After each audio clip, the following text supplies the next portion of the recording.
Ever see that 70-year-old man dancing at the bar at teen night like he's still groovy? No, we're not talking about Ric Flair. Well, not this time anyway. We're referring, of course, to Vince McMahon, someone who's been out of touch when it comes to his audience. Well, now, we've said it before, but it bears repeating. The days of promoters being able to send out a wrestler in a white hat and a big smile and expecting big cheers are long over. Fans cheer whom they want to and boo whom they want to, regardless of whether they're called a face or a heel. Here are 17 times that the fans cheered heels and booed babyfaces. Now, we're sure you've heard the definition of insanity is doing the same thing over and over and expecting different results, but as you'll see, Vince McMahon, he makes the Joker look like Dr. Phil with the way he books John Cena and Roman Reigns.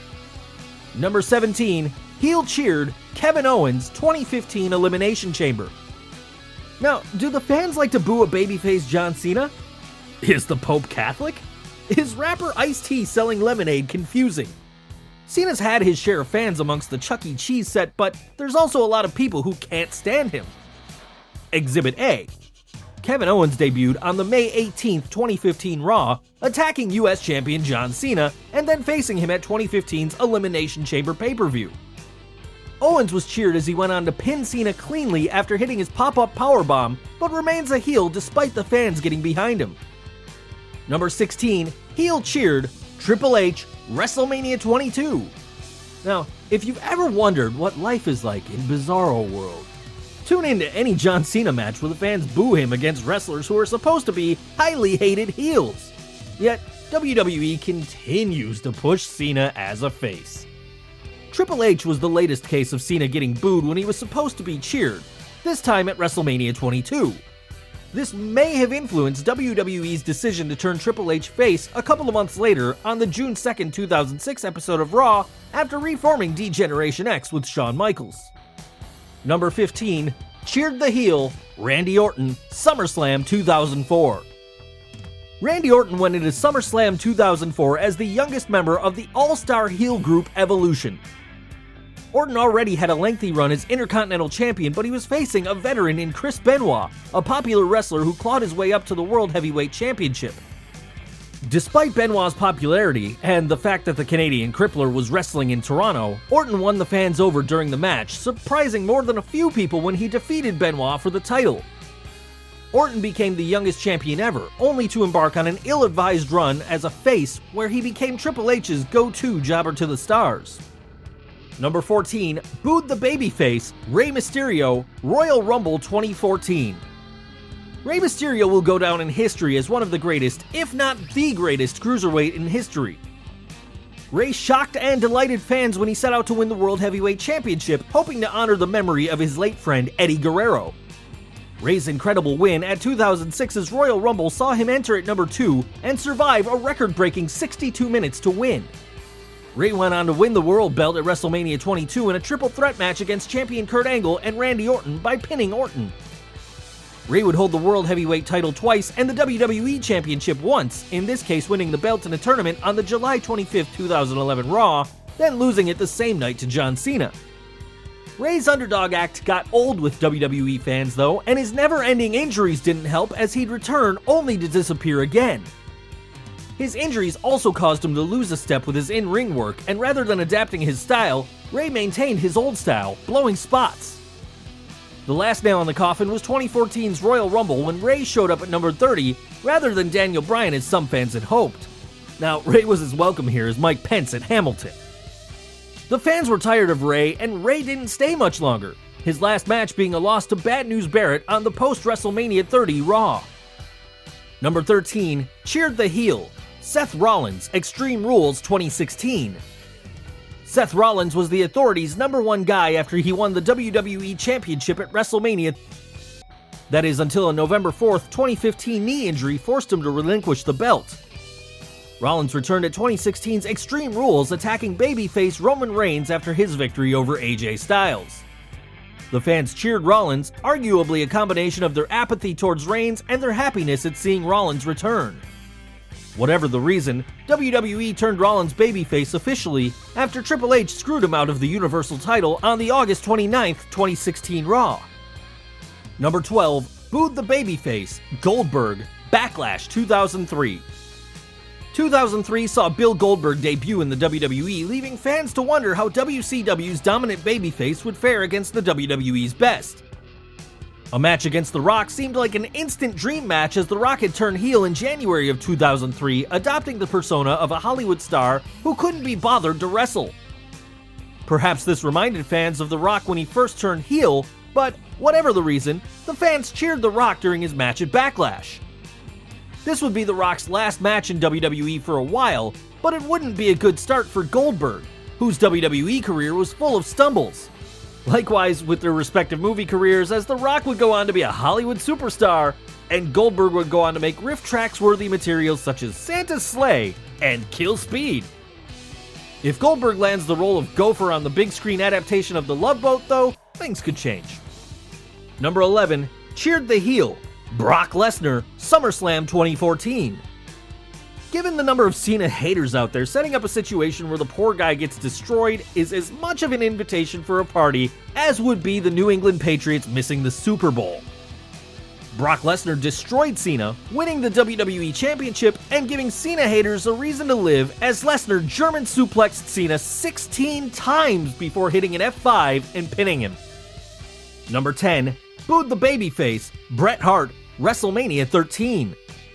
With Stone Cold Steve Austin's popularity on the rise, the WWF decided to pull a double turn at WrestleMania 13 in the submission match between Austin and arch-rival Bret the Hitman Hart. The WWF had slowly teased a heel turn with the Hitman, seeming to grow bitter at his treatment in the WWF. If only he knew what he was in for at the 1997 Survivor Series. The match saw Hart win, but Austin's refusal to submit, he passed out from the pain, won more fans over and led to an angry Hart trying to punish Austin further. Austin won the fans' respect, and Hart's bad attitude earned their jeers, in this case, the result the WWF wanted. Number 9, cheered the heel, Triple H, WrestleMania 32. Expecting the fans to cheer Roman Reigns is like expecting the Cleveland Browns to go to the Super Bowl. It makes as much sense as a soup sandwich. At WrestleMania 32, a heel Triple H defended the WWE Championship against a supposed babyface in Roman Reigns, eliciting a steady stream of cheers when he should have been booed. Triple H remained a heel, and WWE continues to push Reigns as a face. Number 8, booed the babyface, Batista, Royal Rumble 2014. Rey Mysterio wasn't the only face that got booed at the 2014 Royal Rumble. This was supposed to be Batista's big night, but just as the fans wanted to see Daniel Bryan and not Rey, they wanted to see Roman Reigns win the event and not Batista.